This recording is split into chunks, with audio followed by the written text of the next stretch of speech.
Good morning बेटा। आज हम आपके क्लास 12 का एक important topic inverse trigonometry function define करने जा रहे हैं। अब इन्वर्स फंक्शन को समझने के लिए पहले हमारे पास कुछ चीज़ें क्लियर होनी चाहिए कि सेट्स क्या होता है, कार्टेशियन प्रोडक्ट क्या होता है, रिलेशन क्या होता है, मैपिंग क्या होता है, फंक्शन क्या होता है।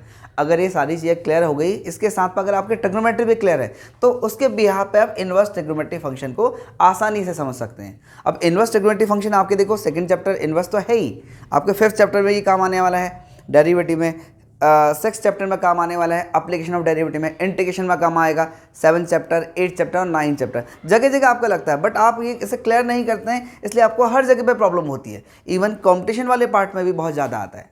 अब स्टार्टिंग क्या करते हैं, सेट से स्टार्टिंग करते हैं। पहला हम जानते हैं कि सेट्स क्या है, सेट नंबर का, फंक्शन का या किसी ऑब्जेक्ट का एक वेल डिफाइंड कलेक्शन है। वेल डिफाइंड कलेक्शन से मतलब क्या है कि जैसे मैंने एक सेट लिखा ए, और ए के अंडर मैंने बोला 10 बेस्ट क्रिकेटर ऑफ इंडिया। क्या ये एक सेट है? क्वेश्चन ये राइज होता है कि क्या ये एक सेट है कि नहीं है। जैसे मैं लिस्ट बनाऊंगा, अगर मैंने लिस्टिंग बनाई, मुझे जो पसंद है, जो मुझे बेस्ट लगते हैं, उनके बिहाफ पे मैंने एक लिस्ट बना दी। अब मैंने बोला कि आप भी सभी बच्चे लिस्ट बनाओ। क्या सभी की लिस्ट सेम होगी कि नहीं होगी? मेरे अकॉर्डिंग क्या होगा कि मेरी जो लिस्ट है वो आपसे मैच नहीं करेगी। मैं तो अपने इंटरेस्ट के बिहाफ पर कह रहा हूँ ना, तो इसका मतलब क्या है, वो वेल डिफाइंड कलेक्शन नहीं है, तो ये एक सेट नहीं होगा। सिमिलरली अगर मैं आपको दूसरा एग्जांपल दूं, मैंने बोला इस रूम पे कितने फैंस हैं, मैंने बोला 1 2 3 4। अब कोई आप में से किसी एक बच्चे को उठाया जाए और उससे बोला जाए number of fans in this room, वो भी सेम बोलेगा sir there are 4 fans in this room. इसका मतलब number of fans in this room is the set, जो ये क्या है, वेल डिफाइंड है। या number of books in your shelf, मैंने देखा कि आपके सेल में 10 बुक्स हैं और आपने भी काउंट किया तो 10 ही है, दैट मीन्स वो क्या है, एक सेट को डिफाइन कर रहा है। तो सेट का मतलब क्या है, वेल डिफाइंड कलेक्शन। सेकेंड हमारे पास आता है कार्टेशियन प्रोडक्ट। क्या है कि अगर हमारे पास दो सेट हैं, उनमें कुछ ना कुछ एलिमेंट एग्जिस्ट कर रहे हैं। आपने बोला सर सेट ए में 2 एलिमेंट्स है, 1 और 2, और सेट बी में कितने एलिमेंट्स है, 3 4 5, 3 एलिमेंट है। इस तरीके से आपने बोला सर कार्टेशियन प्रोडक्ट किस तरीके से होता है, क्या इंडिकेट करता है, ए क्रॉस बी से हम इसको इंडिकेट करते हैं। जैसा आपने बोला सर सेट में ए में 2 एलिमेंट है और सेट बी में कितने एलिमेंट है, 3 4 5। तो 1 किसके साथ रिलेट कर सकते हैं, हमने बोला 1 3 के साथ रिलेटेड है, 1 4 के साथ रिलेटेड है और 1 5 के साथ।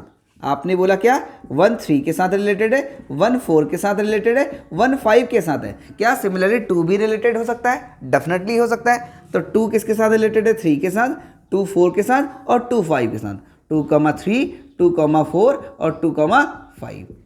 तो ये जो सारे, ये देखो मैं अगर 1,3 की बात करूं, ये अपने आप में एक ऑर्डर्ड पेयर कहलाता है।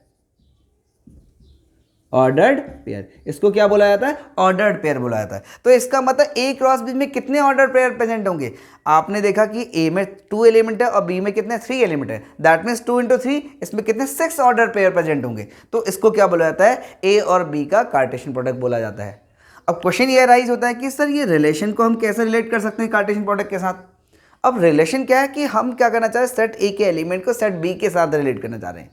अब वहाँ पर कोई ना कोई रिस्ट्रिक्शन दी हुई, यहाँ पर कोई रिस्ट्रिक्शन नहीं थी, तो हमने क्या कर दिया, कार्टेशियन प्रोडक्ट बना दिया। अब यहाँ पर अगर मैं रिस्ट्रिक्शन दे दूँ, जैसे मैंने लिखा सेट ए में क्या हमारे पास 1 2 ही है, सेट ए में क्या है 1 2 है, और सेट बी में कितना है 1 2 3 4 5, इसमें 3 एलिमेंट है, और मैं सेट ए के एलिमेंट को सेट बी के साथ रिलेट करना चाह रहा हूँ। और यहाँ पे मैं एक रूल अप्लाई कर रहा हूँ, मैंने बोला y = x + 2। y क्या है, x + 2 है, जहाँ पे x कहाँ पे बिलोंग करता है, x belongs to a, x वाला हमेशा a से होगा और y हमेशा b से होगा। तो आपने बोला सर x की वैल्यू एक बार 1 रख के देख लो, 1 + 2 दैट इज 3 हो गया, और x के लिए हमने क्या रख दिया, 2 रख दिया, तो ये क्या हो गया, 4 हो गया। तो इसका मतलब रिलेशन में कितने ऑर्डर्ड पेयर आने, 1,3 और 2,4, 2 ही ऑर्डर्ड पेयर आए। अब रिलेशन में कितने ऑर्डर्ड पेयर आए, 2 ही आए। अगर मैं इस रिलेशन को बदल दूं तो यहाँ पे मैक्सिमम कितने आ सकते हैं, ये कार्टेशियन प्रोडक्ट के ही इक्वल आ सकते हैं। मैक्सिमम केस में क्या होगा, हमारे जो भी रिलेशन यूज करेंगे वहाँ पे इनसे कम ही होंगे। इसका मतलब हम क्या कह सकते हैं कि every relation is the subset of Cartesian product of given 2 set. इसका मतलब क्या है, कोई भी जो रिलेशन है, कोई भी रिलेशन क्या है, कि जो दो सेट दिए उनके कार्टेशियन प्रोडक्ट का एक सबसेट है। जैसा कि हमें पता है कि इसमें मैक्सिमम देखो, अगर मैं इस कंडीशन को बदलूं, यहाँ पर कभी 3 ऑर्डर्ड पेयर भी हो सकते हैं, 4 भी हो सकते हैं, बट मैक्सिमम किसके इक्वल होंगे? इसके इक्वल होंगे, इससे ज़्यादा नहीं हो सकते हैं। इसलिए हम बोलेंगे रिलेशन क्या है? इफ़, और अगर आप बुक में डेफिनेशन देखेंगे तो वहाँ पर लिखा होगा if A and B are two non empty set, कि ए और बी में कोई ना कोई एलिमेंट होने चाहिए, then every relation is the subset of Cartesian product of given two set. तो हर एक रिलेशन क्या है? दिए हुए दो सेट के कार्टेशियन प्रोडक्ट का एक सबसेट है। तो ये क्लियर है आपके पास? अब आप बोलेंगे सर रिलेशन तक क्लियर है, तो मैपिंग और फंक्शन इसको कैसे डिफाइन करेंगे? क्या सारे रिलेशन फंक्शन होते हैं? क्वेश्चन ये राइज होता कि सारे रिलेशन फंक्शन होते कि नहीं होते? तो मेन हमारी बात कहाँ पर अटक रही है? फंक्शन पे। फंक्शन को अगर हम डिफाइन कर लें, समझ लें, तो आप इनवर्स ट्रिग्नोमेट्रिक फंक्शन भी आसानी से समझ सकते हैं। तो पहले फंक्शन को समझने के लिए हम मैपिंग का हेल्प लेते हैं। अब मैपिंग को समझने के लिए देखिए, पहली कैटेगरी क्या है हमारे पास? मैं इसको बेसिकली 3 टाइप की कैटेगरी में डिवाइड करूँ, फर्स्ट, सेकेंड और थर्ड। पहला हम क्या करते हैं? पहले सेट के बिहाफ पे, अगर सेट ए में 1 2 3 एलिमेंट है और सेट बी में क्या है? 4 5 6 7। सेट बी में कितने हैं? 4 5 6 7। और क्या है? सेट ए के हर एक एलिमेंट की सेट बी में क्या अलग अलग इमेज हैं। That means each element of set A will have distinct image in set B. Set A के हर एक एलिमेंट की इमेज है और सेट बी में कैसी इमेजेस हैं? अलग अलग इमेजेस हैं। तो इस टाइप की मैपिंग को 1-1 मैपिंग या इंजेक्टिव मैपिंग बोलते हैं। सेकेंड हमारे पास क्या? Many one. मैनी मतलब यहाँ पे देखो, सेट ए में एक से ज़्यादा एलिमेंट ऐसे हैं जो क्या है? सेम इमेज को रिप्रेजेंट कर रहे हैं। तो 1 रखने पे भी आंसर 4 आ रहा है और 2 रखने पे भी आंसर क्या आ रहा है? 4 आ रहा है। 3 रखने पे आंसर क्या आ रहा है? 5 आ रहा है। तो ये हमारे पास क्या आ गया? मैनी वन आ गया। केवल प्रॉब्लम किसकी वजह से क्रिएट हुआ? 1 और 2 की वजह से। 1 की इमेज भी क्या हमारे पास 4 है और 2 की इमेज भी क्या हमारे पास 4 है। इस वजह से मैनी वन बोल रहे हैं। अब वन मैनी का मतलब क्या है? सेट ए में एटलीस्ट एक एलिमेंट ऐसा होगा जिसकी 2 इमेजेस होंगी। जैसे 1 की इमेज क्या हमारे पास 4 है और इसकी इमेज क्या है? 5 है। क्लियर है ना? तो इस वजह से इसको वन मैनी बोलते हैं। नेक्स्ट कैटेगरी आती है, हम सेकंड सेट के बिहाफ पे बोलते हैं। सेट ए में अगर 1 2 3 एलिमेंट है और बी में 4 5 6 7 एलिमेंट है, तो दैट मीन्स 4 एलिमेंट यहाँ पे है। और सेट बी के कोई भी एलिमेंट यहाँ पे अगर खाली नहीं रहते हैं, that means all the element of set B will have pre image. Pre image मतलब इसका मतलब सेट देखो, 4 की प्री इमेज क्या है? 1 है। 5 की प्री इमेज क्या है? 1 है। 6 की प्री इमेज कौन है? 2 है। 7 की क्या है? 3 है। किस तरीके से कनेक्टेड है इससे कोई फर्क नहीं पड़ता है। तो एटलीस्ट एक ना एक प्री इमेज होनी चाहिए। तो सेट बी का कोई भी एलिमेंट खाली नहीं होना चाहिए। इसका मतलब ये है, अगर ऐसी कंडीशन तो ये ऑन टू कहलाएगा। अदरवाइज हमारे पास अगर एक भी एलिमेंट छूट जाता है जस्ट लाइक 7, तो ये क्या हमारे पास इनटू मैपिंग कहलाएगी। आप बोलेंगे कि सर ये आपने इंजेक्टिव जैसा क्या लिखा है? तो 1-1 का जो सेकंड नेम है उसको क्या बोला जाता है? इंजेक्टिव बोला जाता है। सिमिलरली ऑन टू को क्या बोलते हैं? सर्जेक्टिव बोलते हैं। और बेसिकली जब हम इनवर्स ट्रिग्नोमेट्रिक फंक्शन में पढ़ रहे हैं तो वहां पे पहली कंडीशन ये है कि function should be 1-1 and onto. अगर 1-1 ऑन टू का तब जाके आप उसका इनवर्स निकाल पाएंगे, अदरवाइज पॉसिबल ही नहीं है। थर्ड कैटेगरी आती है हमारे पास बाइजेक्टिव। यही हमारे पास क्या? इनवर्स ट्रिग्नोमेट्री का बेस है। बाइजेक्टिव क्या है? Is the combination of 1 and onto. इसका मतलब क्या है? 1-1 और ऑन टू की प्रॉपर्टीज का कॉम्बिनेशन है। कैसे? यहां देखिए, अगर सेट ए में 3 एलिमेंट है 1 2 3 और सेट बी में भी 3 एलिमेंट है, इसका मतलब क्या है? बाइजेक्टिव होने के लिए number of element in set A will be always equal to number of element in set B. Set A के साथ में जितने भी एलिमेंट उतने सेट बी में होने चाहिए और सेट ए के हर एक एलिमेंट की सेट बी में डिस्टिंक्ट इमेज होनी चाहिए। तो 1-1 की प्रॉपर्टी क्या है? Each element of set A that means 1 2 3 will have distinct image in set B. तो 1 की इमेज क्या? 6 है, 2 की 5 है और 3 की 4 है, तो रिपीट नहीं होगी इमेज। और सेकंड क्या हमारे पास? All the element of set B will have pre image. देखो 4 की प्री इमेज क्या? 3 है। 5 की प्री इमेज क्या है? 2 है। और 6 की क्या है? 1 है। अगर ऐसी कंडीशन आती तो बाइजेक्टिव होगा फंक्शन हमारे पास। नहीं सॉरी, मैपिंग क्या होगा? बाइजेक्टिव होगा। अब बाइजेक्टिव का सीधे सीधे रिलेशन क्या है? इनवर्स ट्रिग्नोमेट्रिक फंक्शन के साथ है। अब यहाँ पे हम डोमेन और रेंज को इसी के बिहाफ पे क्या करेंगे? डिस्कस करेंगे।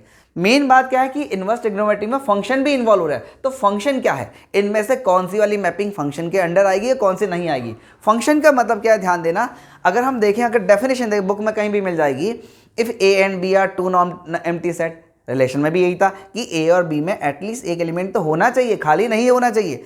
और उसके बाद आपने बोला and each element of set A will have unique image. हमने बोला दो चीजें यहाँ पे, ईच एलिमेंट मतलब सेट ए के हर एक एलिमेंट क्या होना चाहिए? बिजी होना चाहिए, कोई भी एलिमेंट खाली नहीं होना चाहिए। 1 2 3, तो अगर यहाँ पर 4 होगा तो वो आपके पास फंक्शन में नहीं आएगा। सेकंड क्या? वो इमेज कैसी होनी चाहिए? यूनिक इमेज होनी चाहिए।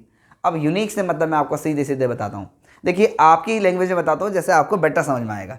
पहली बात आपने बोला कि सर ये क्या 3 बॉयज़ हैं, 3 दोस्त हैं बहुत अच्छे, और ये कुछ गर्ल्स हैं।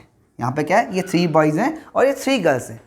अब यहाँ पर देखिए ये क्या है, इनके साथ रिलेशनशिप में कि जनरली क्या है, ये इनके साथ रिलेटेड हैं मतलब आप लोग समझ ही रहे होंगे कि किस तरीके से रिलेटेड है। इसका मतलब आपने बोला 1 की जो गर्लफ्रेंड है वो कौन है, 4 है। सेकंड क्या है, 2 की गर्लफ्रेंड कौन है, 6 है। और 3 की गर्लफ्रेंड कौन है, 5 है। इसका तो 1 की जो गर्लफ्रेंड है ना यूनिक है, वो किसी की और की गर्लफ्रेंड नहीं है। और सेकंड 2 की देखिए, अगर 2 के बारे में बात करें तो 2 की गर्लफ्रेंड कौन है, 6 है। और सिमिलरली 3 की गर्लफ्रेंड कौन है, वो 5 है। तो आपने देखा सेट ए के हर एक एलिमेंट की गर्लफ्रेंड है, कोई भी खाली नहीं है। देखिए हमने बोला each element of set A will have, तो सेट ए के हर एक एलिमेंट की गर्लफ्रेंड है और वो कैसी है, यूनिक है। यूनिक है इसका मतलब ये फंक्शन है। इस टाइप की मैपिंग को हम क्या बोलेंगे, फंक्शन है। आप बोलेंगे क्या सर ऐसा केस भी फंक्शन होगा। आपने बोला कि जनरली देखिए कोई एक लड़का है वो कहता है कि ये मेरी गर्लफ्रेंड है, और सेकंड भी कह रहा है कि ये मेरी गर्लफ्रेंड है। माना ये इसको लाइक कर रहा है, ये इसको पसंद कर रहा है, तो इसके लिए तो ये यूनिक है। 1 के लिए यूनिक कौन है, 4 है। 2 के लिए भी क्या है, 4 है। तो दैट मीन्स अगर बाई चांस मैं किसी को लाइक कर रहा हूँ उसको कोई दूसरा भी लाइक कर सकता है। इसका मतलब क्या है, इन दोनों के लिए तो यूनिक है। और 3 की यूनिक तो 5 है ही। तो इस केस में ये भी क्या है, फंक्शन होगा। लेकिन अगर ये कंडीशन होती है कि कोई एक लड़का क्या कर रहा है, चीटिंग कर रहा है, इसका मतलब वो इसके साथ भी डेट कर रहा है और वो इसके साथ भी डेट कर रहा है, तो इसका मतलब ये ऐसा रिलेशन क्या होगा हमारे पास, फंक्शन नहीं होगा। इसका मतलब क्या है कि अगर वो चीटिंग करे तो इसका मतलब ये फंक्शन के कैटेगरी में नहीं आएगा। देख लो फंक्शन, मैंने क्या बोला, यूनिक इमेज होनी चाहिए, तो इसका मतलब वो रिलेशनशिप लॉयल होनी चाहिए। अगर लॉयल नहीं होगी, ये लॉयल नहीं है, तो वो फंक्शन भी नहीं होगा। तो क्लियर है। तो फंक्शन के लिए क्या है कि सेट ए के, इसका मतलब क्या है, आपने बोला सर यहाँ पर अगर ये एक एलिमेंट 8 है, क्या इस केस में फंक्शन होगा, नहीं होगा, क्योंकि सेट ए के सारे लड़कों को इन्वॉल्व होना चाहिए, मतलब कोई भी सुधरा हुआ नहीं होना चाहिए, तब जाके ये आपके पास फंक्शन हो पाएगा, नहीं तो नहीं होगा। तो नेक्स्ट क्या, अगर जितने भी दोस्त है सारे की गर्लफ्रेंड होना क्या है, कंपलसरी है। अगर नहीं होगा तो पॉसिबल ही नहीं होगा। नेक्स्ट क्या है, आपने बोला कि वो किस तरीके से होगा, वो रिलेशन लॉयल होना चाहिए, चीटिंग वाला नहीं होना चाहिए। जैसे ये चीटिंग कर रहा है तो ये फंक्शन नहीं है। आप बोलेंगे क्या सर ये आपके पास फंक्शन को डिफाइन कर रहा है। देखिए 1 की कितनी इमेजेस हैं, 4 भी है 5 भी, तो 1 क्या है इस केस में, 4 और 5, 1 क्या है, चीटिंग कर रहा है, तो इसका मतलब क्या है, ये भी फंक्शन को डिफाइन नहीं कर रहा है। आप यहाँ देखेंगे ये फंक्शन को डिफाइन कर रहा है। इस कैटेगरी में कुछ अगर मैं इसको कनेक्ट नहीं करता तब भी तो चल सकता था, लेकिन क्या फिर ये ऑन टू नहीं रहता। यहाँ पे मैंने बोला 8 है, अगर 8 को इस तरीके से कनेक्ट करना है तो कभी ये वाला कैटेगरी, कभी ये फंक्शन होगा कभी नहीं होगा। डिपेंड क्या करता है किस टाइप की मैपिंग है। तो हम मेन इनको देखते हैं, इनके बिहाफ पे क्या 1 1 वाले हमेशा फंक्शन होंगे, मैनी 1 वाले भी हमेशा फंक्शन होंगे। नेक्स्ट क्या है, 1 मैनी वाला फंक्शन नहीं होगा, मतलब एक की 2 इमेजेस नहीं होने चाहिए। जैसे अब देखो ये तो अब नॉर्मल सी बात हो गई। अगर मैं ट्रिग्नोमेट्री में बात करूँ, मैंने बोला बेटा कि जैसे हम क्या पढ़ते हैं ट्रिग्नोमेट्रिक फंक्शन, कभी हमने उनको ये नहीं बोला कि यहाँ पर फंक्शन नहीं होगा। जैसा मैंने बोला साइन 30 की कितनी इमेजेस होती हैं, कितनी वैल्यू, आप बोलेंगे सर 1/2 ही तो होता है, तो इसका मतलब साइन 30 की क्या यूनिक वैल्यू है, दैट इज 1/2, इसकी 2 वैल्यू नहीं है। लेकिन आप बोलेंगे कि जब अगर आपने ट्रिग्नोमेट्रिक पढ़ा है तो 150 साइन 150 पे भी क्या देता है हमारे पास, 1/2 ही देता है। तो देखो ये मैनी 1 वाला, यहाँ पे देखो अगर थीटा और वैल्यू के बीच में अगर मैं इस तरीके से ये मैपिंग जनरेट करूँ तो यहाँ पे आप बोलेंगे सर 30 पे भी वही दे रहा है, 150 पे भी वही दे रहा है और 390 पे भी यही दे रहा है। तो इसका मतलब मैनी 1 वाले भी फंक्शन होते हैं और 1 1 वाले भी फंक्शन होते हैं। इसका मतलब हम इनवर्स ट्रिग्नोमेट्रिक फंक्शन को आसानी से डिस्कस कर सकते हैं। अगर आपके फंक्शन समझ में आ गया तो हम देखेंगे कि पहले ट्रिग्नोमेट्री के बारे में डिस्कस करेंगे, फिर उसका रिवर्स करेंगे।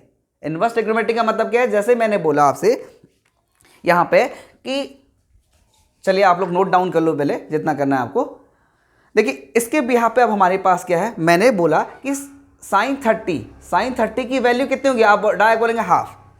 अब इनवर्स ट्रिग्नोमेट्री क्या कहता है कि देखिए जब साइन को इस तरफ शिफ्ट करेंगे, आपने बोला सर साइन इनवर्स 1/2, तो इसका मतलब क्या, for what value of theta it will be 1/2। Theta की किस वैल्यू के लिए 1/2 होगा, if you want to find the value of theta, इसका मतलब वो इनवर्स के बारे में बात कर रहा है। अगर आपको एंगल पता है, वैल्यू निकालने, दैट इज ट्रिग्नोमेट्री। आपने बोला कि सर साइन 90 कितना है, तो आप ये करें तो ट्रिग्नोमेट्री है। तो लेकिन अगर आप बोल रहे हैं कि सर साइन इनवर्स 1, तो ये 1 किस एंगल पर होगा, ये इनवर्स ट्रिग्नोमेट्री है। तो इनवर्स ट्रिग्नोमेट्री में आपको एंगल निकालना होगा, लेकिन आपको ट्रिग्नोमेट्री में क्या, वैल्यू निकालनी होगी। तो दोनों एक दूसरे के रिवर्स प्रोसेस है। इनवर्स क्या है, इनवर्स ट्रिग्नोमेट्री का रिवर्स प्रोसेस है। तो इसको करने के लिए पहले हम क्या करते हैं, बेसिक ट्रिग्नोमेट्री का यहाँ पर डिस्कस करते हैं कि हम ट्रिग्नोमेट्री एंगल्स को किस तरीके से फाइंड कर सकते हैं। यहाँ पे कुछ रूल हैं, जैसे हमने क्या पढ़ा था, साइन 210 को कैसे फाइंड करते हैं। ये अगर आपको नहीं आता है, चलो मैं आपको ईजीएस्ट वे में कराता हूँ, उसको रटने की बिल्कुल ज़रूरत नहीं है। If you want to find the value of sine 390 कैसे निकालना है, या साइन 1440 कैसे निकालना है, या tan 1440 कैसे निकालना है, इसका एक बहुत आसान सा लॉजिक है जिसको हम आसानी से कर सकते हैं, जबकि ये आपका 11th में क्लियर होना चाहिए। नहीं भी है तो कोई बहुत बड़ी बात नहीं है, हम यहाँ पे इसको डिस्कस करते हैं। अब आई थिंक आप लोग को फंक्शन सही से समझ में आ गया होगा कि फंक्शन क्या है, कि अगर सेट ए के हर एक एलिमेंट की सेट बी में यूनिक इमेज होती है तो इस टाइप के जो रिलेशन को क्या बोलते हैं, फंक्शन बोलते हैं। अब ये सारी चीज़ें, ये देखो, ये भी रिलेशन है, ये भी सब रिलेशन है, लेकिन सारे रिलेशन फंक्शन नहीं होते। किस टाइप के रिलेशन फंक्शन होते हैं, इस टाइप के रिलेशन क्या होते हैं, फंक्शन के अंडर आते हैं। क्लियर है ना। अब देखिए मैं आपको बहुत आसान से लैंग्वेज में करवाता हूँ कि हम कैसे वैल्यू निकालते हैं। अगर आपको ये आ गया तो इन्वर्स के लिए रेंज किस तरीके से इंपॉर्टेंट है, हमें रेस्ट्रिक्ट करने की ज़रूरत होगी, कहाँ पर फंक्शन होगा कहाँ पर नहीं होगा, ये समझना बहुत ज़रूरी है। अगर ये कॉन्सेप्ट समझ गए आप तो पूरी लाइफ कभी नहीं बोलेंगे। तो आपको पहले समझना है कि जो आपकी एनसीईआरटी अगर आप ओपन करें, ब्लू बॉक्स में डोमेन और रेंज लिखा हुआ है। मैक्सिमम बच्चे इसको रट लेते, रटने की बिल्कुल ज़रूरत नहीं है। आप केवल कॉन्सेप्ट पे जाओ, तब जाके आपका क्लियर होगा। अगर आपका कॉन्सेप्ट क्लियर है तो आपको कहीं भी डिफिकल्टी नहीं आने वाली। देखिए कॉन्सेप्ट में आपको बोस करवाता हूँ। यहाँ पे पहले आपको जैसे पता है कि ये हमारे पास क्या है, फर्स्ट क्वाड्रेंट है, ये सेकेंड क्वाड्रेंट है, और ये थर्ड क्वाड्रेंट है, और ये फोर्थ क्वाड्रेंट है। नेक्स्ट देखिए, इसी को दोबारा रिपीट करते हैं। आपको कहीं पर बुक में मिलेगा नहीं ये कॉन्सेप्ट, ये मेरा खुद का कॉन्सेप्ट है कि आप बोलो कि सर जो एक्स एक्सिस है इसको नॉन चेंजिंग लाइन मान लेते हैं। नॉन चेंजिंग लाइन, ये कैसी लाइन है, नॉन चेंजिंग लाइन है। आप बोलेंगे सर इसका मतलब क्या है, अभी मतलब पर मत जाओ, जब मैं आपको फॉर्मूले यहाँ पे करवाऊंगा तो आपका समझ में आएगा कि ये तो बहुत ज़्यादा इंपॉर्टेंट है। और इस पूरी लाइन को चेंजिंग लाइन बोल दो, चेंजिंग लाइन। और हमें पता है कि सारे फंक्शन पहले में ऑल स्टूडेंट टेक कॉफ़ी, हम कैसे रीड करते हैं, all student take coffee. All मतलब हमने बोला sine theta, cos theta and tan theta, ये और इनके रिवर्स जो कॉसेक, सेक और कॉट तीनों यहाँ पे क्या होंगे, प्लस होंगे। नेक्स्ट क्या हमने पढ़ा है, साइन थीटा और कॉसेक थीटा, यहाँ पे क्या होगा, प्लस होगा। साइन और उसके रेसिप्रोकल, और आप बोलेंगे सर टेन और कॉट होगा, कॉस और सेक होगा। आपने बोला सर कॉसेक थीटा, अगर पहले क्यों नहीं लिखा, सी फॉर, आप बोलेंगे सर यहाँ पे कॉसेक भी प्लस होगा, नहीं, आपको क्या करना है, मेन ऊपर वाले फंक्शन देखने। ऐसे हमारे पास क्या होगा, सेक थीटा और कॉट थीटा। आपको तो क्लियरली देखो ना, एक बात ध्यान देना, मैं आपको एक छोटा सा एग्जांपल देता हूँ। मैंने बोला बेटा किसी एक फार्मर के 3 बच्चे हैं, 3 औलादें हैं, 3 औलादें कितने फार्मर है हमारे पास, इसके कितने सन हैं, 3 सन है, सन नंबर 1, सन नंबर 2 और son number 3। If he want to divide his property among 3 children, अगर वो क्या करना चाह रहे हैं, अपने बच्चों में प्रॉपर्टी को डिवाइड करना चाह रहे हैं, तो कितने पार्ट में डिवाइड करेगा, आप लोग बताइए कितने पार्ट में। आप लोग को आंसर होगा कि मैक्सिमम का आंसर, जैसे जनरली मैंने बच्चों से पूछा, वो कहते हैं सर 3 में करेगा। अरे भाई अगर 3 में कर दिया, मैक्सिमम आजकल देखा नहीं जाता है कि 3 में कर दिया, तो क्या पता वो क्या करें कि बुढ़ापे में मम्मी पापा को ओल्ड एज होम में डाल दें। ठीक है, तो इसका देखो सीधा सा सॉल्यूशन क्या है कि प्रॉपर्टी को 3 में डिवाइड न करके 4 में डिवाइड किया जाए। 4 में डिवाइड किया जाए मतलब मानो 4 इक्वल पार्ट में किया, पहला वाला पहले बेटे को दे दिया, सेकंड वाला पहले को, और यहाँ पे सेकंड को, यहाँ पे थर्ड को। और ये क्या है, जैसे मम्मी पापा का घर है, तो मम्मी पापा का घर है तो यहाँ पे क्या है, सारे लोग क्या होंगे, इसका मतलब देखिए जैसे आप ध्यान देना कि मम्मी पापा का है तो ये पहला बेटा और उनके बच्चे यहाँ पर आके कभी भी कितने दिन में रह सकते हैं, तो दादा दादी का घर हो गया, जैसे इनके नाती पोते होंगे, तो सेम ये वाले भी, तो इसका तो ये प्रॉपर्टी क्या होगा, मम्मी पापा का होगा, ये सभी के लिए कॉमन होगा, ये इनका तो है, तीनों बच्चों का इक्वली इसमें क्या होगा, हक होगा। लेकिन ये जो पहला रीज़न है इसमें क्या हो, आप देखो बाई चांस आपके कोई चाचा जी हैं, ये चाचा जी का घर है और ये आपका घर है, माना आप चाचा जी के कुछ दिन रहते हैं तो उसके बाद तो रिटर्न हो गया, आप अपने घर ही आते ना, तो आपका कंफर्ट कहाँ लगेगा, अपने घर पर लगेगा। तो सेम यहाँ पे क्या है, ये फर्स्ट क्वाड्रेंट में कौन प्लस होगा, साइन और कॉसेक होगा। सेकंड को किसको दे दिया गया है, ये वाला देखो टेन और कॉट को दे दिया गया है, ये वाला हमारे पास, ठीक है, सेकंड सन को। और ये थर्ड वाले सन को कौन सा दे दिया गया है, कॉस और सेक। ये कौन सा क्वाड्रेंट, फोर्थ क्वाड्रेंट, या हमने बोला तीसरे बेटे को दे दिया। और पहले वाले में सारे क्या होंगे, प्लस होंगे। आप कैसे भी समझ रहे थे, एक छोटा सा लॉजिक हो गया। तो कि इस तरीके से हम इसको आसानी से समझ सकते हैं। अब ये क्यू प्लस होता है, क्यू माइनस होता है, ये तो 11th क्या आपके पास कॉम्प्लेक्स नंबर बता कि हम x अपॉन वाई करते हैं और यूनिट सर्कल बनाते हैं, उसकी हेल्प से हम बता सकते हैं कि क्यू प्लस होता है, क्यू माइनस होता है। ये भी आपका छोटा सा कॉन्सेप्ट है। नेक्स्ट हम आगे बढ़ते हैं। इसके बाद आप बोलेंगे सर इसको यूज़ किस तरीके से करेंगे। अब चेंजिंग और नॉन चेंजिंग आप बोलेंगे कौन किस में चेंज हो रहा है। तो पहली बात आपने जब पढ़ा है sine 90 minus theta cos theta, थोड़ा आप पढ़ चुके हैं, लेकिन मैं थोड़ा सा आपको रिवाइज करवाना चाह रहा हूँ। आपने बोला sir sine theta will change into cos theta और cos theta will change into sine theta, एक दूसरे में कन्वर्टेबल है। टेन किस में चेंज होगा, कॉट में होगा, कॉट वाला टेन में चेंज होगा। और सेक वाला किस में होगा, सेक वाला कॉसेक में होगा, कॉसेक वाला सेक में होगा। क्लियर होगा आई थिंक। देखिए अगर ये कॉन्सेप्ट आ गया तो हम आगे बढ़ते हैं। अब आप बोलेंगे सर इसको एक बार क्लियर करके बता दीजिए सर कैसे होगा। देखिए हम फर्स्ट क्वाड्रेंट पे आते हैं, फर्स्ट क्वाड्रेंट पे आते हैं। तो आपने बोला कि सर कोई भी एंगल अगर ये यहाँ पे 0 डिग्री होता है, अगर आपको ये दिया है 30 माने 30 दिया है, तो you can easily find out the value of sign 30 ten 30 cos 30 कुछ भी निकाल सकते हैं।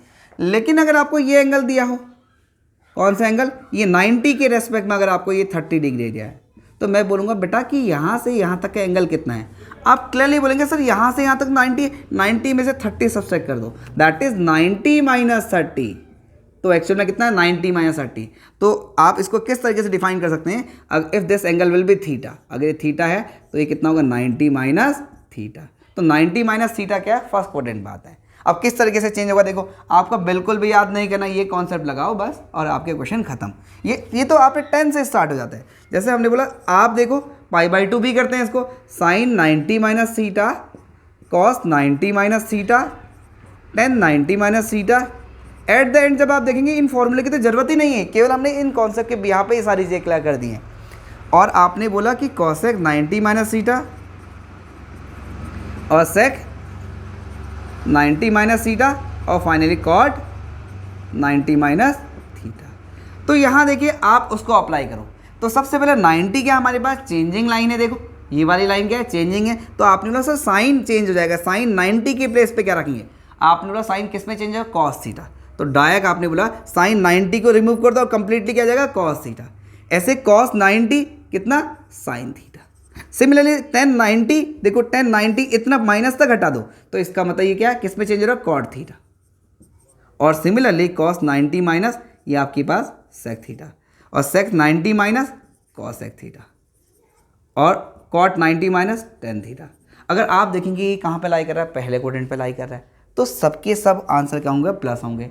सेकंड आपने बोला सर अगर हम सेकंड क्वाड्रेंट पे आ जाएं तो क्या होगा, सेकंड क्वाड्रेंट मतलब आपने अब 90 क्रॉस कर दिया, तो आपने जर्नी कहाँ से 0 से स्टार्ट की थी और 90 भी क्रॉस कर दिया आपने, माना आप कहाँ पर पहुँच गए, यहाँ पहुँचे, ये एंगल थीटा है। तो आपने एक्चुअल में कहाँ, यहाँ से यहाँ तक कितना कवर कर लिया, ये 90 है, तो आप बोलेंगे sir I have covered 90 plus theta. या अगर ये 30 डिग्री है तो आपने कितना 120 कवर कर लिया। अगर 45 कवर कर लिया तो आप बोलेंगे सर 90 प्लस थीटा है, तो इसका आंसर क्या होगा, कहाँ पर प्लस होगा, कहाँ पर माइनस होगा। अब आप फिर सेम कॉन्सेप्ट को आपने बोला सर साइन 90 प्लस थीटा। देखिए अगर थीटा की माइनस है तो 90 से पहले और थीटा प्लस है तो 90 के बाद। जब थीटा की वैल्यू 1 रख लो, 90 प्लस 1 90 बना यहाँ आ रहा है, और थीटा के लिए 1 रख लो, 90 माइनस 1, देखो सबसे कम रखने के बाद 90 से पहले और 90 के बाद किस तरीके से आ रहा है।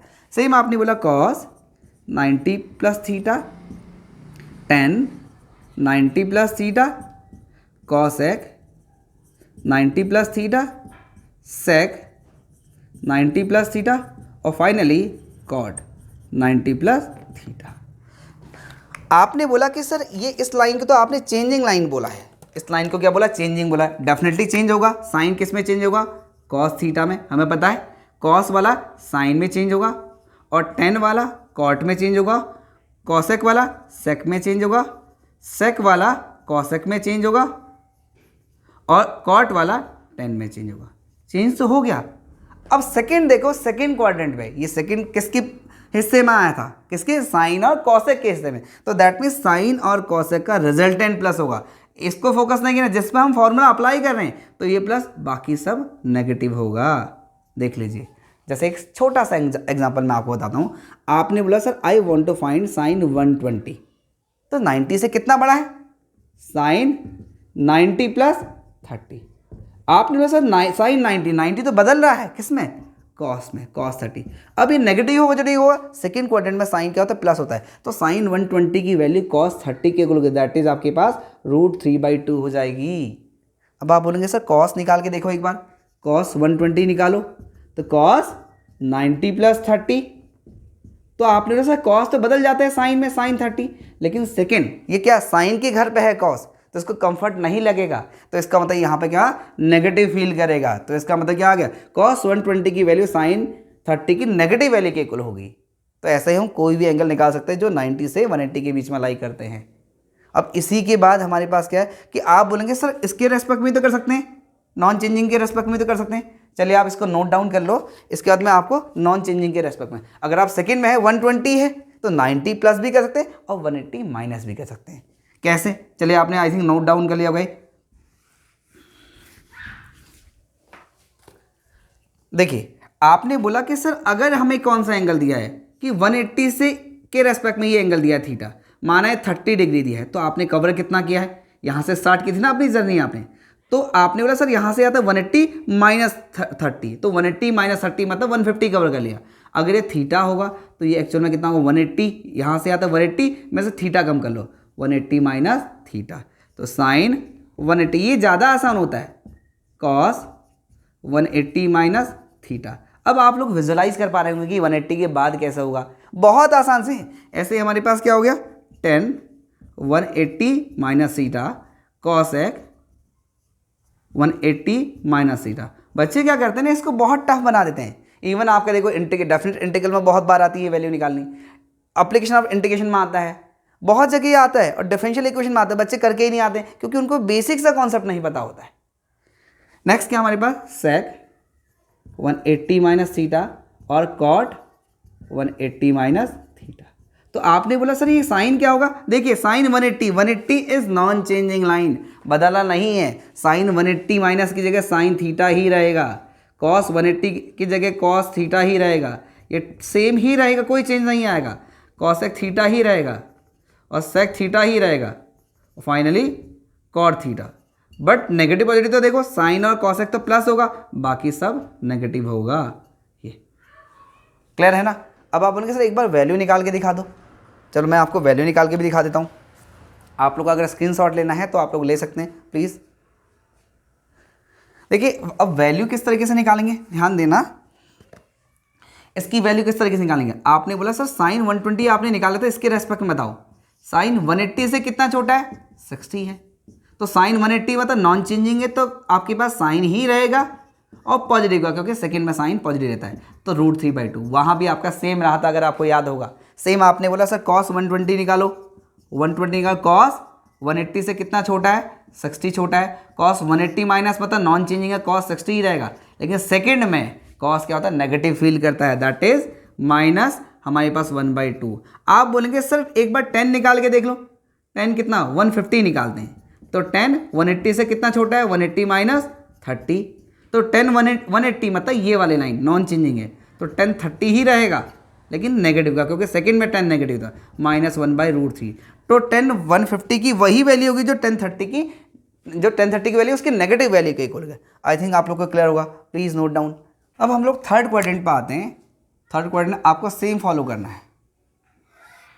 थर्ड क्वाड्रेंट पर आते हैं कि आप थर्ड पर आ गए, आपने 180 भी क्रॉस कर दिया और आपके पास माना ये एंगल 30 डिग्री है, तो आपने 0 से कितना कवर कर लिया, आप बोलेंगे सर 0 से 180 तक कवर कर लिया, 180 से कितना 30 ज़्यादा, 180 प्लस थीटा। अगर मैं इसको 30 की जगह थीटा मान लूँ, दैट मीन्स कंप्लीट एंगल क्या होगा 180 प्लस थीटा। आपको सेम अप्लाई करना है, साइन 180 प्लस थीटा कॉस, देखो 180 माइनस थीटा 180 से पहले और प्लस थीटा 180 के बाद, cos 180 plus theta tan 180 plus theta cosec 180 plus theta sec 180 plus theta और फाइनली कॉट 180 प्लस थीटा। तो सेम आपने बोला सर 180 तो नॉन चेंजिंग है, तो साइन का साइन ही रहेगा। अब तो जस्ट ये फॉर्मेलिटी रह गई ना, आपने देखा, तो आपने बोला सर कॉस का कॉस ही रहेगा और टेन का टेन ही रहेगा, कॉसेक का कॉसेक ही रहेगा और सेक का सेक ही रहेगा और कॉट का कॉट ही रहेगा। तो इसका मतलब देखो ध्यान देना, साइन हमारे पास क्या है थर्ड क्वाड्रेंट में नेगेटिव होता है, टेन और कॉट का रिजल्टेंट प्लस होगा। याद है कि ये सब नेगेटिव होगा। अगर आपको वैल्यू निकालनी है, अभी वैल्यू भी निकालेंगे, तो उसके बिहार पर आप आसानी से बोल सकते हैं टेन और कॉट। थर्ड क्या है, किसका घर है, टेन और कॉट का घर है, इसलिए वो पॉजिटिव फील करेंगे। नेक्स्ट आप बोलेंगे सर क्या थर्ड क्वाड्रेंट में केवल 180 प्लस होता है? नहीं, आपने बोला कि सर अगर हमें ये एंगल दिया है 30, तो एक्चुअल में आपने कितना कवर करा है, यहाँ से 0 से यहाँ तक कवर किया है, तो 0 से यहाँ तक तो 270 होता है, 270 में से 30 कम कर लो तो दैट मीन्स 240 बोलेंगे। अगर ये एंगल थीटा होगा तो आप बोलेंगे सर साइन हमारे पास 270 माइनस थीटा या 3π/2 भी बोलते हैं। तो ये किस तरीके से, ये चेंजिंग लाइन आ गई, साइन 270 माइनस थीटा। अब आप लोग विजुअलाइज कर पा रहे होंगे, आपको ज़्यादा डिफिकल्टी नहीं हो रही है। 270 minus theta 10, 270 minus theta cosec, 270 minus theta sec, 270 minus theta और फाइनली कॉट 270 माइनस थीटा। फिर आपको सेम फॉलो करना है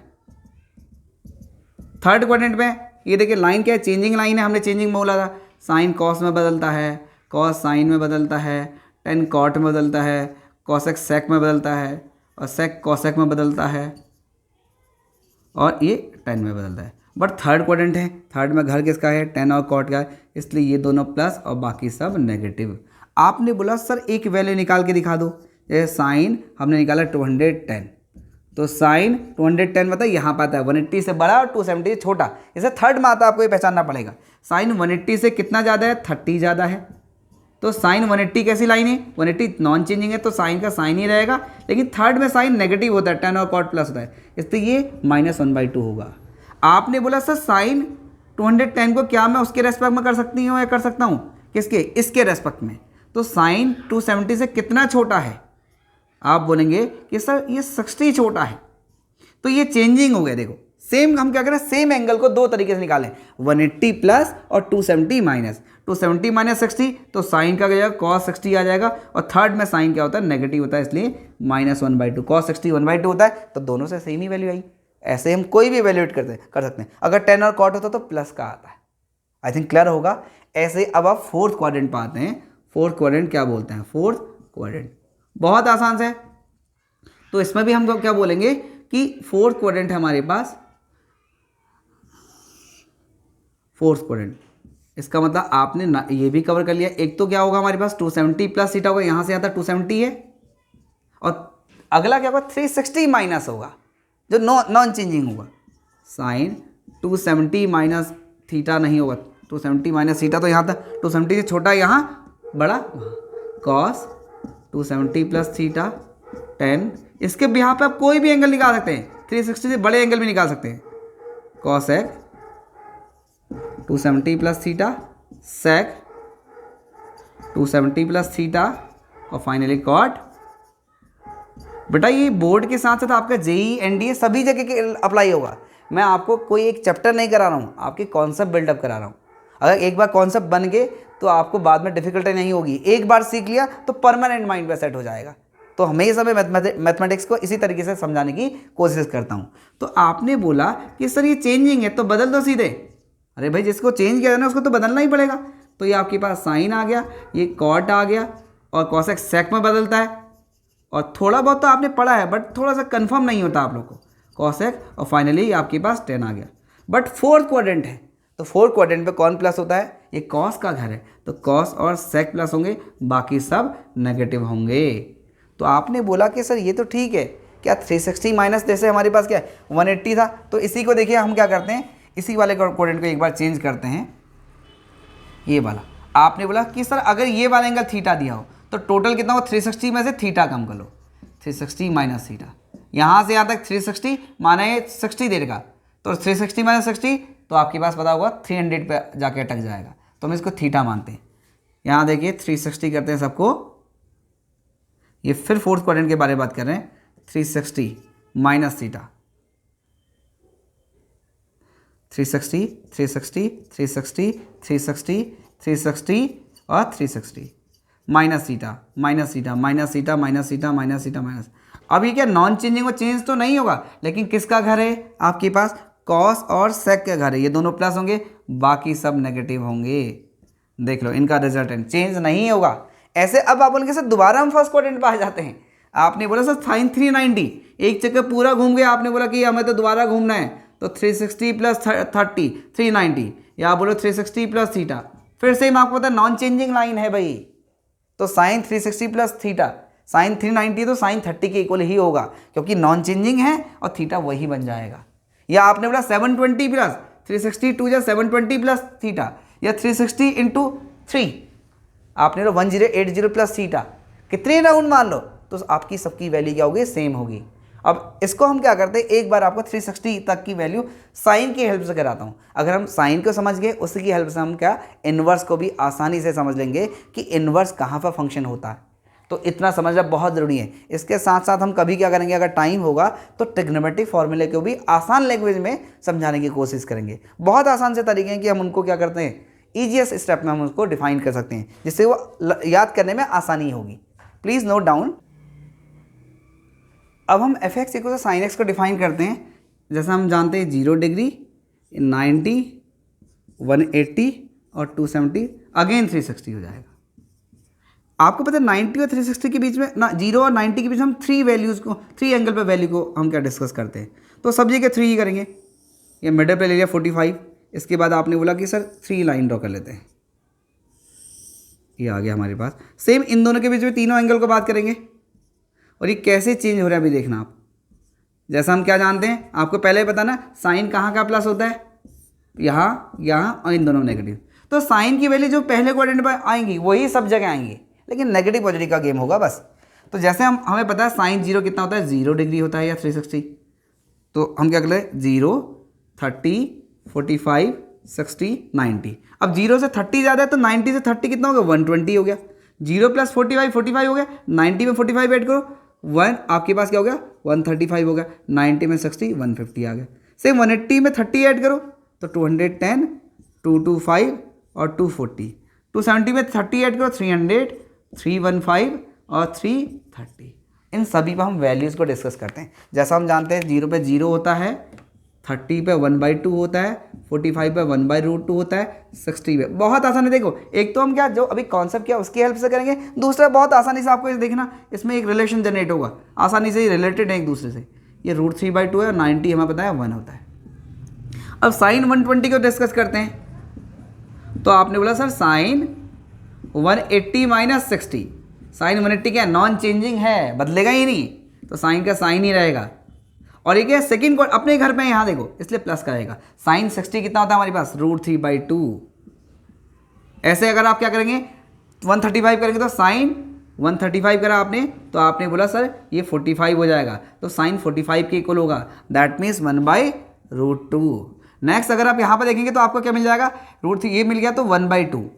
देख लो ये वैल्यू रिपीट होने लगी है आपके पास, हमारे पास क्या 1/2। और साइन 180 क्या आता है आपके पास, 0 आता है। चेक कर लो, आपने बोला सर साइन 180 तो कितना आ गया, साइन 90 प्लस 90 के लो, चलो साइन 90 क्या हमारे पास चेंजिंग है, ये क्या है चेंजिंग लाइन है, तो कॉस में बदलेगा cos 90। और क्या है हमारे पास साइन 90 प्लस इससे बड़ा है, तो साइन में अप्लाई करना इसलिए प्लस करेगा, और cos 90 हमें पता है 0 होता है। क्लियर है ना। अब 210 को निकाल लो एक बार, साइन 210, साइन 210, तो साइन 180 से कितना ज़्यादा है, 30 ज़्यादा है, तो साइन 180 नॉन चेंजिंग है और साइन 30, और लेकिन थर्ड में है ये नेगेटिव होगा, तो साइन 30 मतलब आपके पास पता है -1/2। तो सेम ये करेंगे तो आपको पता है माइनस साइन 45 आएगा, -1/√2 आएगा, और ये क्या आएगा हमारे पास माइनस साइन 60 आएगा, -√3/2।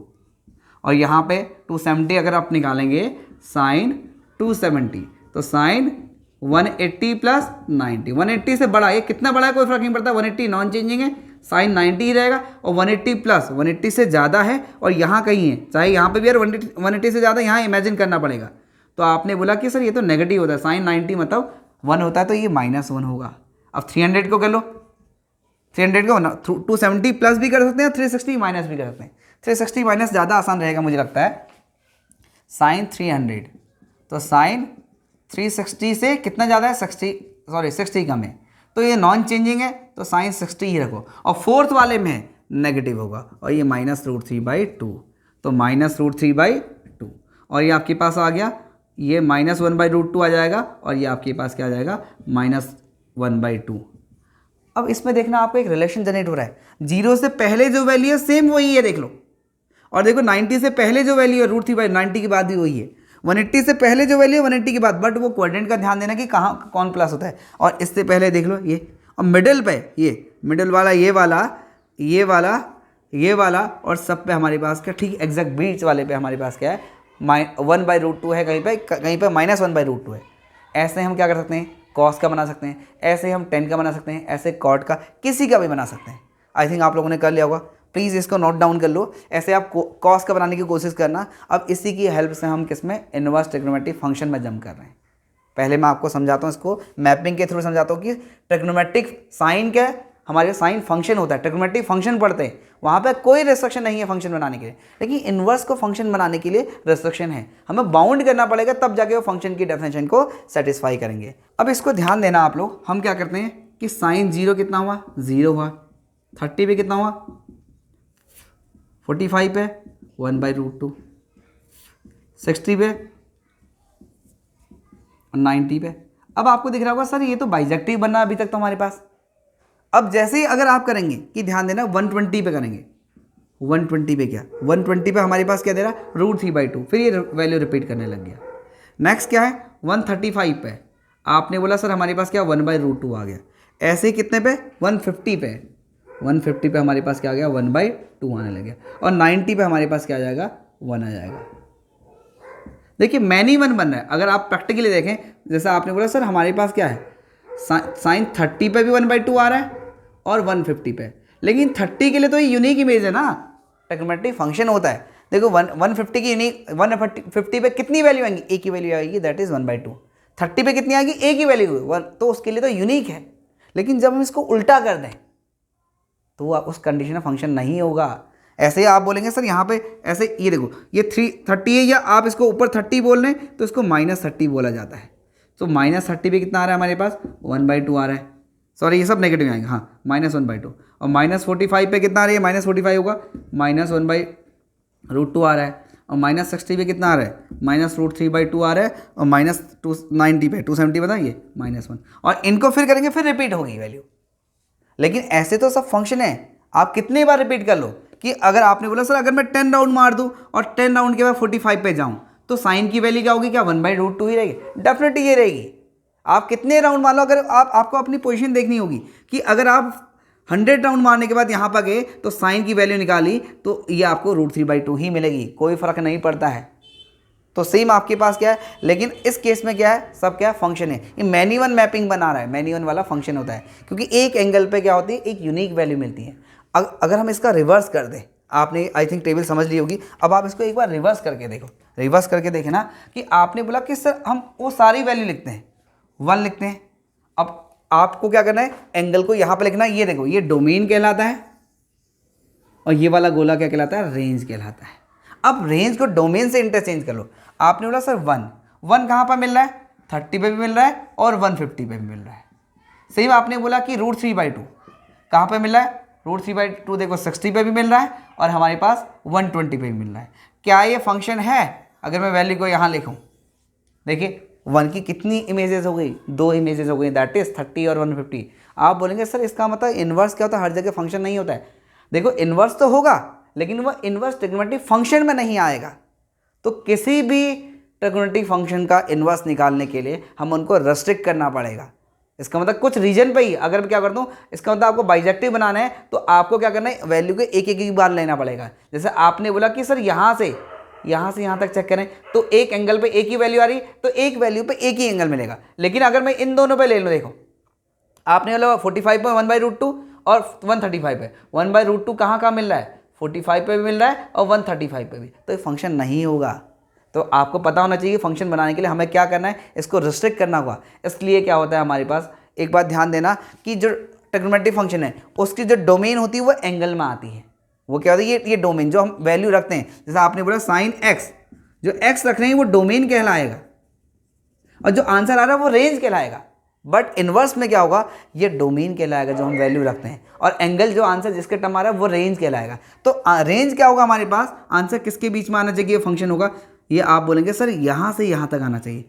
आप बोलेंगे कि सर ये यहाँ से यहाँ तक भी ठीक है, यहाँ से यहाँ तक भी एक ही की वैल्यू दे रही है, हाँ डेफिनेटली दे रही है, बट जो स्टैंडर्ड तरीका होता है कि जनरली आपको क्या करना है, पहले क्वाड्रेंट को तो लेना ही है, पहले क्वाड्रेंट को इंक्लूड करना है, उसके एडजेसेंट मतलब क्या होगा कि जैसे ये एक साइड ये है बोर्ड की, एक साइड ये, तो ये दोनों साइड एडजेसेंट है, जैसे उसके बगल वाली, तो आपने ये ले लिया प्लस में और दूसरा ये ले लिया तो गलत हो जाएगा, तो इसके जस्ट बगल में ये लेना पड़ेगा आपको। तो इसका मतलब आपके पास क्या है, साइन की जो रेंज है, जो ब्लू बॉक्स को अगर आप देखेंगे, एक बार मैं आपको देखिए इसको रिपीट करवाता हूँ, आई थिंक आपके समझ में आ गया होगा कि हमें क्यों रेस्ट्रिक्ट करने की जरूरत है।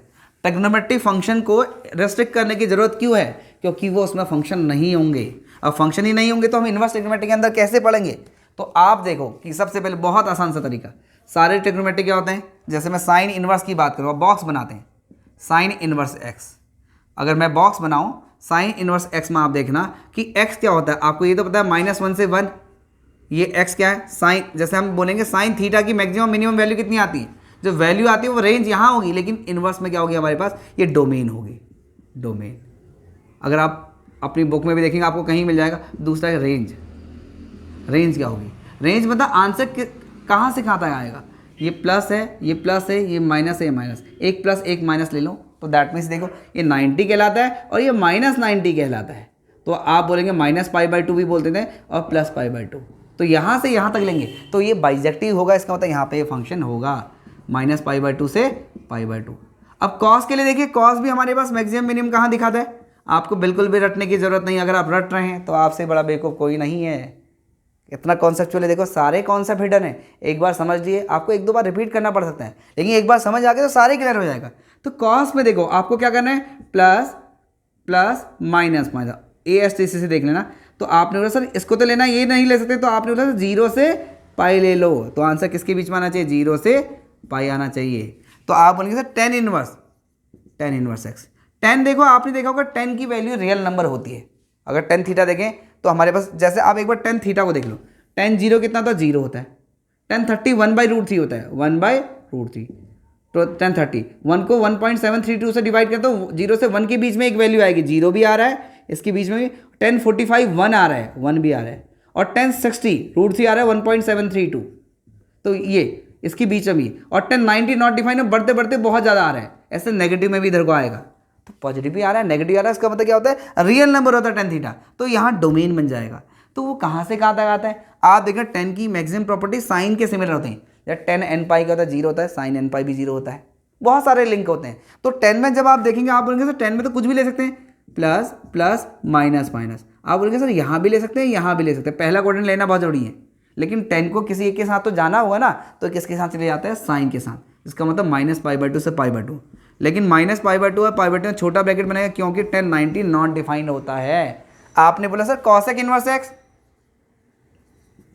cosec साइन का जस्ट उल्टा होता है, आपने बोला कि सर साइन की वैल्यू कहाँ से कहाँ तक लाई करती है, -1 से 1 तक लाई कर रही है इनके बीच में, cosec कहता है कि मैं इनके बीच में रहूंगा ही नहीं, cosec की वैल्यू जब आप चेक करेंगे तो -∞ से -1 तक, -1 भी होगा 1 से इन्फाइनाइट तक, तो इसको बोलते हैं -∞ से -1, इंक्लूड करेंगे यूनियन 1 से इन्फाइनाइट तक, या इसको क्या लिखा जाता है, रियल नंबर में से -1 से 1 तक के नंबर हटा दो इनके बीच के, तो इनके ये वाली वैल्यू आएंगी, तो हमारे पास डोमेन में -∞ से -1 यूनियन, अब आपके पास 1 से इन्फाइनाइट, या वो दूसरा भी कर सकते हैं, लेकिन ये आंसर कहाँ से कहाँ तक आएगा, देखो कॉसेक है तो साइन की तरह ही होगा, उनकी वैल्यू को उल्टा कर दो, साइन क्या था -π/2 से π/2, देखो कॉसेक यहाँ कॉसेक कहाँ का प्लस होगा, यहाँ प्लस होगा, यहाँ माइनस, एक प्लस एक माइनस लेना है तो डेफिनेटली यही होगा, लेकिन आप देखिए साइन 0 होता है, तो आप -π/2 से π/2 तो करेंगे, लेकिन जैसे आप क्या करेंगे, साइन कॉसेक 0 जाएंगे, नॉट डिफाइन मिलेगा, तो आपको याद रखना इनके ठीक बीच से ये जो एंगल आ रहा है इसको हटा दो, तो आपने बोला -0। ऐसे ही आपके पास सेक इनवर्स भी सेम होगा, -∞ से -1 यूनियन, ठीक है, और ये 1 से इन्फाइनाइट, 1 इन्फाइनाइट में छोटा ब्रैकेट आएगा।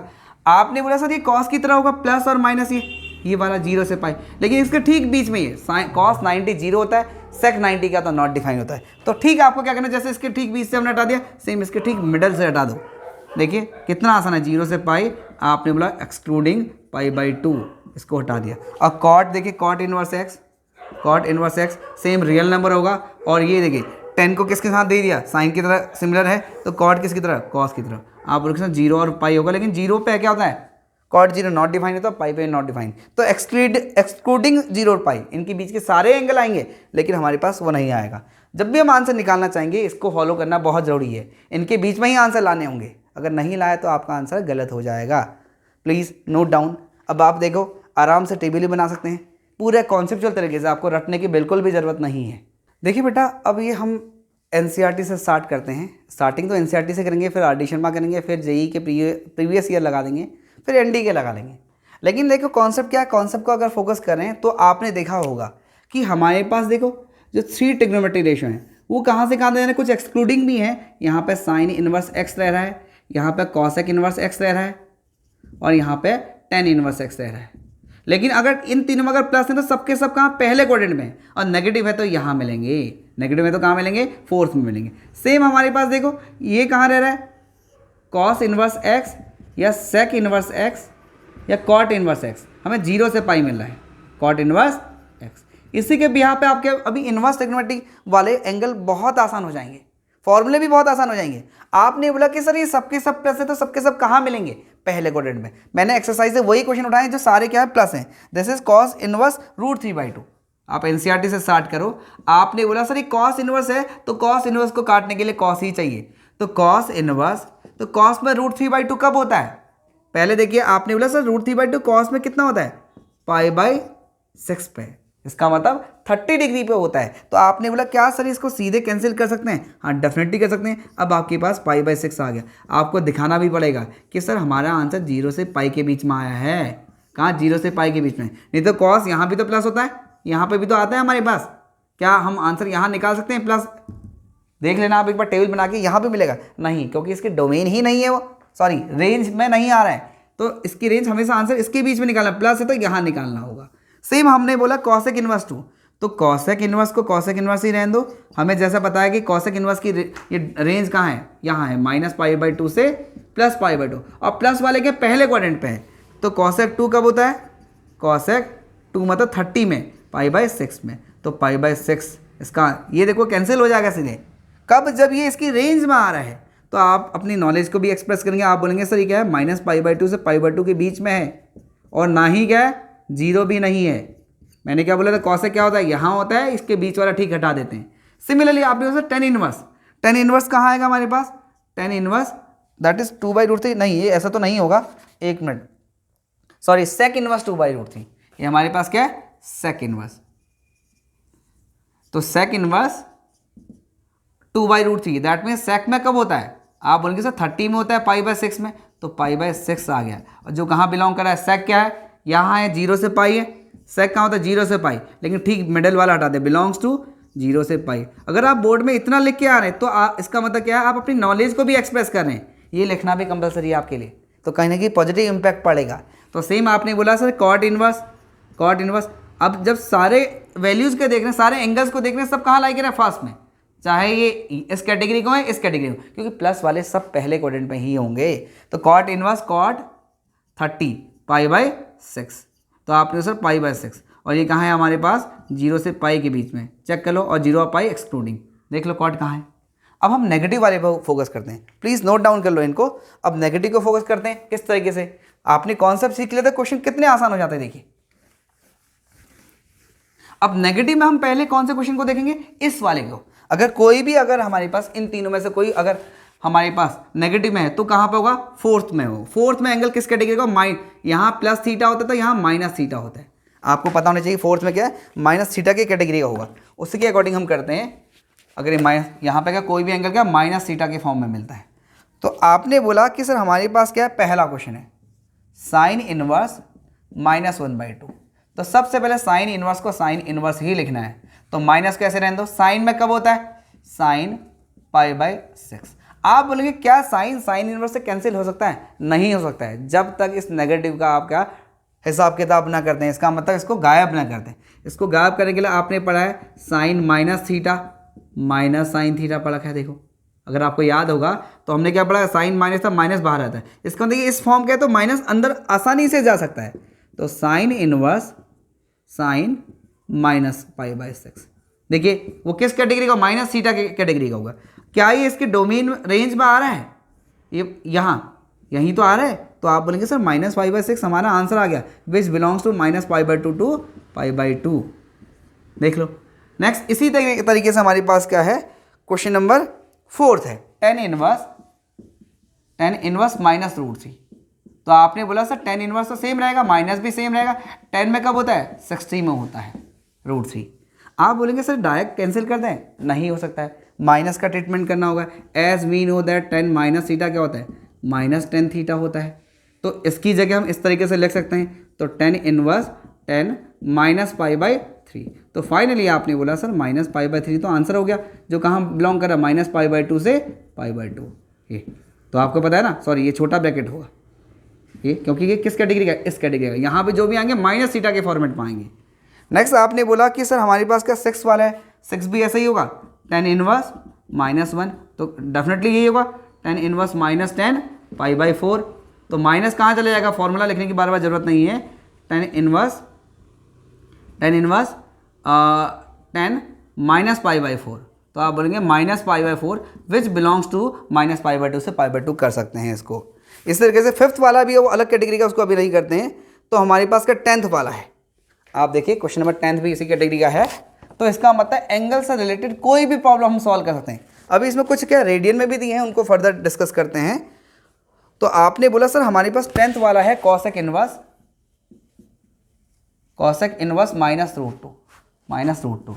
तो कॉसेक इनवर्स माइनस कॉसेक π/4 पे होता है, 45 पे होता है। ये वैल्यू तो पता होनी चाहिए आपके काम होता है, तो डायरेक्ट कैंसिल नहीं हो सकता, क्योंकि यहाँ पर माइनस इन्वॉल्व है, तो माइनस को रिमूव करते हैं। तो हमें क्या पता है, cosec minus theta equal to minus cosec theta. तो डायरेक्ट इसमें क्या होता है, माइनस बाहर चले जाता है, माइनस थीटा। तो आपने बोला सर ये क्या हो जाएगा, कॉसेक इनवर्स कॉसेक -π/4, और finally you will get -π/4 which belongs to, आप बोलेंगे कॉसेक क्या साइन की तरह है, -π/2 से +π/2, लेकिन क्या होगा हमारे पास, ये दोनों तो है, देखो एक प्लस माइनस, इसको हटा दो -0, क्योंकि कितना आसान सा है। अब हम क्या है, कौन सी कैटेगरी के करते हैं, जो क्या है जिनका नेगेटिव कहाँ लाई करता है, प्लीज नोट डाउन कर लो पहले इसको, जिनका नेगेटिव सेकंड क्वाड्रेंट में एग्जिस्ट करता है। जैसे हमारे पास कौन सा क्वेश्चन है, क्वेश्चन नंबर 5th है। आपने बोला sir I want to find cos inverse -1/2। चलिए निकाल के देख लेते हैं। कॉस इनवर्स माइनस कॉस में क्या होता है, आप बोलेंगे सर ये तो 60 पे होता है, तो क्या हमारे पास cos minus theta minus cos theta होता है, नहीं होता है। आप बोलेंगे क्या सर ये सीधे माइनस अंदर चले जाएगा, डोमेन इसकी रेंज से भी देख लो, ये अगर आप यहाँ रेंज देखेंगे तो यहाँ पे यहाँ कोई भी एंगल π - थीटा की कैटेगरी का होता है। 90+ वाला नहीं करना, क्योंकि चेंज हो जाएगा। तो आप बोलेंगे सर ये माइनस, ये देखो अगर फॉर्मूला लगाएं, फॉर्मूला कह रहा है ये गलत है, दूसरा इसके अकॉर्डिंग क्या होगा, इसके अकॉर्डिंग भी गलत है, तो इसका मतलब हम ये अप्लाई नहीं कर सकते हैं। तो इसको रिमूव करने के लिए हमें क्या करना होगा, सेम सेकंड क्वाड्रेंट का हेल्प लेना होगा। Cos inverse cos π - π/3। देखिए एक बार ट्रिग्नोमेट्री लगाते हैं, कॉस पाई मतलब नॉन चेंजिंग कॉस π/3 रहेगा, लेकिन सेकंड में है इसलिए नेगेटिव रहेगा। तो आपने बोला π - π/3 will be our final answer है, तो 2π/3 आ गया, तो बिलोंग्स टू 0 से π। देखो कितना आसान सा है। तो इसका मतलब हमें क्या, इसको दो कैटेगरी में डिवाइड करना है कि कितने -π/2 से π/2 वाले हैं, इसका मतलब ये वाले हैं सीधे सीधे, और कितने ये वाले हैं 0 से π वाले हैं। तो इसके हिसाब से जो नेगेटिव हैं इसमें यहाँ डाल देना माइनस थीटा में, जो यहाँ नेगेटिव है इसको π - थीटा करना है, प्लस वाले तो सब पहले क्वाड्रेंट में होंगे। इसी के भी यहाँ पर कोई भी क्वेश्चन कर सकते हैं। अगर आप बोलेंगे सर कॉस इनवर्स -1/√2, हमारे पास क्या है, जैसे एक क्वेश्चन एक्स्ट्रा कर लेते हैं, कॉट इनवर्स -1 है, तो आपने बोला sir cot inverse minus cot π/4, तो आपने बोला सर कॉट इनवर्स क्या कह रहे हैं भाई इसका, तो ये कौन से में, इस वाले में है, क्योंकि आप सही से ध्यान दो कि हमारे पास क्या इस क्वाड्रेंट में एग्जिस्ट कर रहा है, तो ये π- के फॉर्म का होगा। कॉट यहाँ भी वैसे नेगेटिव होता है, इसको भी सेटिस्फाई कर रहा है, लेकिन क्या कॉस की तरह ये प्रॉपर्टी दिखाता है, इसलिए क्या हुआ, हम बोलेंगे कॉट π - π/4, तो इसके अंदर कॉट से कॉट कट गया, तो आप बोलेंगे π - π/4 दैट इज 3π/4, तो बिलोंग्स टू, आप बोलेंगे सर 0 से π है लेकिन एक्सक्लूडिंग ये है। तो इसका मतलब आप इससे रिलेटेड कोई भी क्वेश्चन कर सकते हैं। इसी के बिहाफ पे ये जो अब मैं इतना आसान तरीका कर रहा हूँ, इसी के बिहाफ पे हमारे पास कुछ फॉर्मूले भी हैं। अब आप सही से ध्यान देना, अभी मैं डोमेन को फर्दर ज़्यादा डिस्कस नहीं करता हूँ। इसी के भी यहाँ पे आप देखो बचे हुए क्वेश्चन कर लेना, RD शर्मा कर सकते हैं आप। कभी हम लोग क्या करेंगे, टाइम मिलेगा तो उसके भी यहाँ पे हम कभी इस टाइप के और हाई लेवल के क्वेश्चन कर लेंगे। आप बोलेंगे सर इनका क्या आसान तरीका भी है, जैसे हमारे पास का कॉस इनवर्स मैंने क्या लिखा था, -12, ये माइनस प्रॉब्लम क्रिएट कर रहा है। और जैसे मैं साइन इनवर्स लिख रहा हूँ -1/2, तो इन दोनों में ये तो फोर्थ, ये कहाँ आ रहा है, फोर्थ में आ रहा है, और ये कहाँ पर आ रहा है, ये सेकंड में आ रहा है। तो क्या इसका कोई तरीका और आसान तरीका, हाँ इनके फॉर्मूले में बनते हैं। देखिए जैसे मैंने क्या लिखा, साइन इनवर्स -x लिखा, तो आपने बोला कि सर इसका नेगेटिव कहाँ होता है, यहाँ पर होता है, तो आप सीधे माइनस कहाँ, बाहर आ जाएगा, साइन इनवर्स x। ऐसे ही मैंने लिखा cosec inverse x, cosec inverse -x, तो minus cosec inverse x, cosec inverse x। ऐसे ही मैंने क्या लिखा, टेन इनवर्स -x, तो माइनस टेन इनवर्स x। आप बोलेंगे सर इसको एक बार सीधे करें, तो माइनस सीधे बाहर ले लो, माइनस साइन इनवर्स हाफ। देखो ये हमने जैसे फॉर्मूला लगा, तो माइनस साइन इनवर्स साइन π/6, तो साइन से साइन कट गया, -π/6। अब कॉस के केस में क्या होता है, ये 3 इस कैटेगरी के, 3 इस कैटेगरी के आएंगे, यहाँ आ रहे हैं। तो आपने बोला सर अगर कॉस इनवर्स -x हो तो क्या करेंगे, तो आप सेम करो, माइनस कॉस इनवर्स x करो, लेकिन कौन से में, इस वाले में, तो इसको पाई से सब्सट्रैक्ट करना होगा। ऐसे ही हमारे पास अगर सेक इनवर्स -x है, सेक इनवर्स -x है, तो आप pi minus sec inverse x, आपको सीधे क्या करना है, सेम ऊपर की तरह करना है ये, लेकिन पाई से सब्सट्रैक्ट, जो भी है आपका एंगल आएगा वो 180 से छोटा होगा। तो ऐसे हमारे पास क्या आ गया, कॉट इनवर्स -x, तो pi minus cot inverse x। देखिए कितने आसानी से हो जा रहे हैं, प्लीज़ नोट डाउन। देखिए आज की वीडियो हम इतना ही करते हैं। अगर आप लोग को ये वीडियो अगर आपको अच्छी लगी तो आप कमेंट करके बताएं, तो मैं आपके लिए जल्द ही नेक्स्ट वीडियो अपलोड करूंगा। ठीक है बेटा, बाय।